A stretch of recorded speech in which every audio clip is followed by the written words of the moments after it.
आज निमगिरी ह्या आदिवासी पट्ट्यातील या स्मारकाच्या भागामध्ये आलेलो आहोत। माझ्या सोबती किरण मस्कर सर आणि रामचंद्र कोकणे हे स्थानिक इथले हे रहिवासी असून माझ्यासोबत आलेले आणि हे जे स्मारक आहे हे स्मारक पूर्णपणे महादेव कुळी समाजातील एका शूरवीराचं स्मारक आहे। या स्मारकावरती घोड्याचं अंकन केलेलं पाहायला मिळतं। त्याच्यावरती हा एक शूरवीर दाखवलेला आहे। त्याच्या पाठीमागे त्याची पत्नी ही घोड्यावरती स्वार होत असताना हे शिल्प दाखवलेले आहे आणि घोडा पूर्णपणे वेगात पळत असलेलं हे चित्र या दगडी स्मारकावरती कोरण्यात आलेले आहे। या शूरवीरांनी ज्या वेळेला निमगिरी गावावरती मोठं संकट आलं होतं ते संकट परतून लावण्याचं काम या शूरवीरांनी केलेले।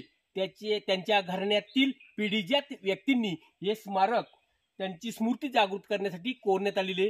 जसं आपल्या घरामध्ये एखादी व्यक्ती मरण पावल्यानंतर आपण घरामध्ये फोटो लावतो त्याच पद्धतीने त्या काळी फोटोग्राफीची सोय नसल्यामुळे त्यांनी त्यांच्या शूरवीरांचं स्मृती या दगडी शिलावरती कोरण्यात आलेली।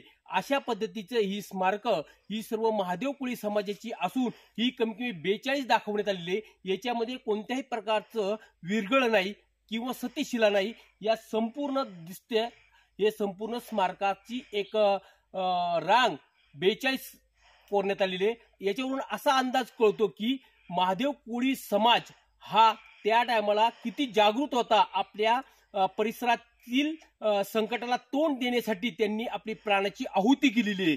म्हणजे शूरवीरांनी आलेले संकट हे परतून लावण्यासाठी त्या वीरांनी मोठं धाडस केलेले। त्याच्यामध्ये शूरवीरांसोबत इथले स्थानिक स्त्रिया सुद्धा आहे। संपूर्ण स्मारकावरती स्त्रीचं अंकन केलेलं पाहायला मिळतं, वीर पुरुषांचे सुद्धा अंकन केलेले दिसतात। अशा पद्धतीचं स्मारक आपल्याला इतिहास जागृत करतो। इथल्या स्थानिक ग्रामस्थांनी अशा या स्मारकाची निगा राखून याचं जर संवर्धन जर केलं तर पुढील पिढीला हा स्मारक ठेवा पाहायला मिळेल। इथं वेगवेगळ्या प्रकारचे पर्यटक येऊन याच्यावरती अभ्यास करतील आणि हा अभ्यास पुरातत्व विषयाला अनुसरून असल्यानंतर पीएचडी करणारे सुद्धा विद्यार्थी या भागामध्ये येऊ शकेल आणि इथल्या स्थानिक लोकांना एक रोजंदारीचं एक साधन मिळू शकेल।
आपल्या गावासाठी आपल्या समाजासाठी लढणाऱ्या, चांगले कार्य करणाऱ्या या शूरवीरांचा इतिहास या स्मृतिशिळा आजही सांगत असतात.